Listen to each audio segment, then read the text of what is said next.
लो दोस्तों, इस पूरी दुनिया में ऐसा देखा जाता है कि जब से इस धरती का निर्माण हुआ है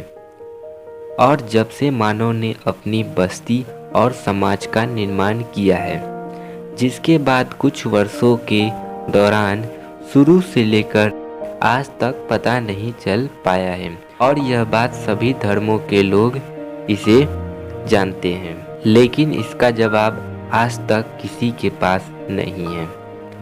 क्योंकि प्राचीन काल के लोगों का ऐसा मानना था कि जब किसी व्यक्ति की मृत्यु हो जाने पर उसे दफनाने की जगह वे लोग किसी प्रकार के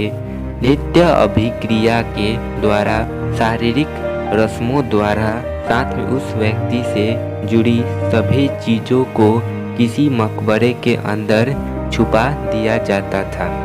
और यह घटना प्राचीन काल के ग्रेट पिरामिड के नाम से जाना जाता है। और ऐसा करने के पीछे प्राचीन काल के लोगों का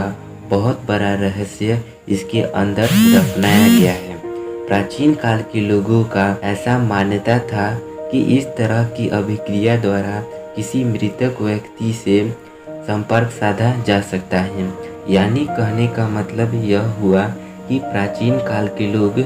यह मानते थे कि किसी मृतक व्यक्ति से उसके शारीरिक रस्मों द्वारा उसे पुनः जीवित किया जा सकता है। और प्राचीन काल के लोग इस बात को भी मानते थे कि किसी मृतक व्यक्ति के नित्य अभिक्रिया के द्वारा भविष्य में होने वाले सभी घटनाओं की जानकारियाँ उन्हें पहले ही मिल जाती थी। और इन सभी के बावजूद यह सवाल उठता है कि क्या सचमुच में प्राचीन काल के लोग किसी मृतक व्यक्ति से संपर्क साधते थे? अगर यह बात सत्य है तो वह किस प्रकार के माध्यम से वह संपर्क साधते थे और वह कौन सी बात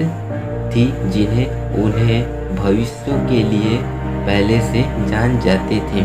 और सबसे हैरान करने वाली बात यह है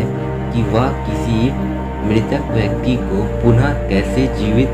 कर सकते हैं। अगर इन प्रश्नों का जवाब खोजने की कोशिश करते हैं तो इसका जवाब प्राचीन काल के महान प्रवक्ता का ऐसा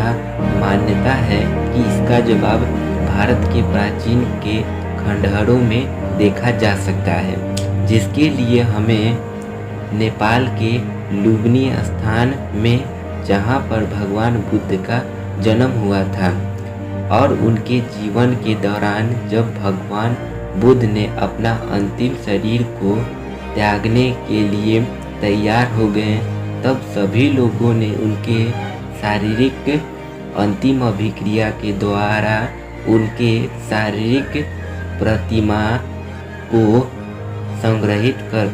रख दिया था, जो आज के समय में यह जीवित है।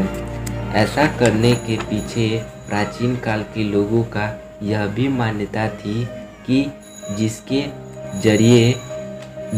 जरिए उनके प्रति आशा और आस्था के प्रतीक माना जाता है।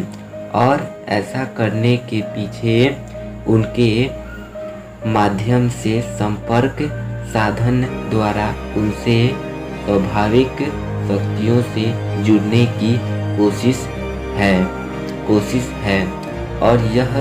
और यह बात सभी जगह और सभी धर्म ग्रंथों में यह बात देखी जा सकती है।